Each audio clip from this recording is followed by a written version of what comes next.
بسم اللہ الرحمن الرحیم۔ جس طرح ہمارے یہاں دیہی علاقوں میں مقامی سطح کے اوپر مختلف مقابلے ہوتے ہیں، میلوں ٹھیلوں میں بیل گاڑیاں دوڑانے کے مقابلے، کتے دوڑانے کے مقابلے، کبڈی، کشتی، یہ ساری چیزیں ہوتی ہیں۔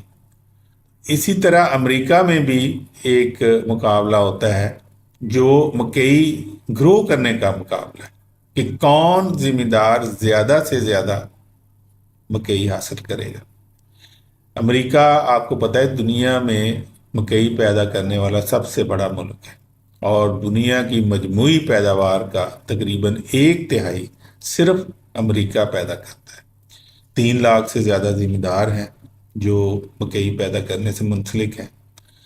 تو ان ذمہ داروں کے مفادات کے تحفظ کے لیے وہاں پہ ایک ایسوسی ایشن ہے جس کو نیشنل کارن گروئنگ ایسوسی ایشن کہا جاتا ہے، NCGA۔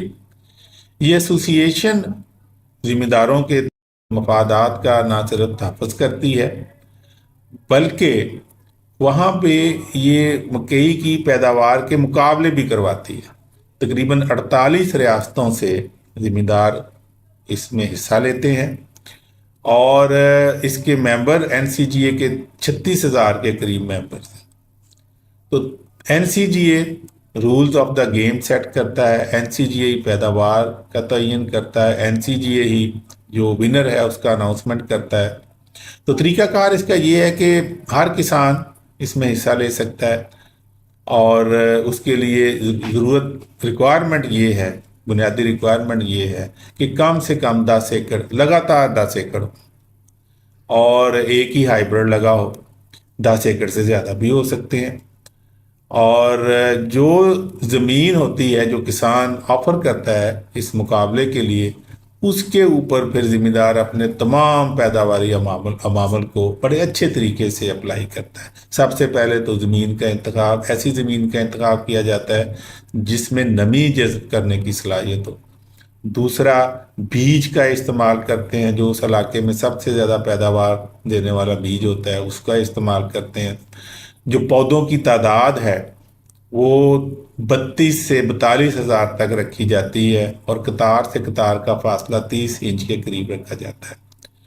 کھادوں کا استعمال جی بھر کے کیا جاتا ہے، نائٹروجنی کھاد ہو، فاسفورس ہو، پوٹاش ہو، ساری کھادیں استعمال کی جاتی ہیں۔ نائٹروجن کی کھاد کو بہرحال وہ ایک حد سے زیادہ استعمال نہیں کر سکتا کیونکہ اس کے انوائرمنٹ کے اوپر بھی ایفیکٹس آتے ہیں۔ اس کے علاوہ نامیاتی کھادیں ہیں، ان کا استعمال بھی جی بھر کے کیا جاتا ہے۔ یہاں پہ خرچے کا فکر نہیں کیا جاتا۔ ذمہ دار کو یہ نہیں ہوتا کہ اس خرچے کے اوپر مجھے ملے گا کیا، اس کو یہ ہوتا ہے کہ میں نے یہ مقابلہ جیتنا ہے، تو اس لیے وہ اس کے اوپر تن من دھن سے کام کرتا ہے۔ اور اس کے علاوہ جو ماڈرن ٹیکنالوجی ہے، جو ڈیجیٹل ٹیکنالوجی اب آ گئی ہے، اس کا استعمال بھی کیا جا رہا ہے۔ پریسیژن ایگریکلچر ہے، AI ہے، اس کے ذریعے فارمرز کو یہ پتہ رہتا ہے کہ اس کی کراپ کی کنڈیشن کیا ہے، پانی کی ضرورت کیا ہے، اور دوسرا کوئی انسیکٹ پیسٹ کا اٹیک تو نہیں ہوا۔ اگر کوئی ایسی صورتحال ہے تو اس کا بر وقت تدارک کیا جا سکے۔ تو کوشش یہ کی جاتی ہے کہ نیوٹرینٹس ہر وقت اویلیبل ہو۔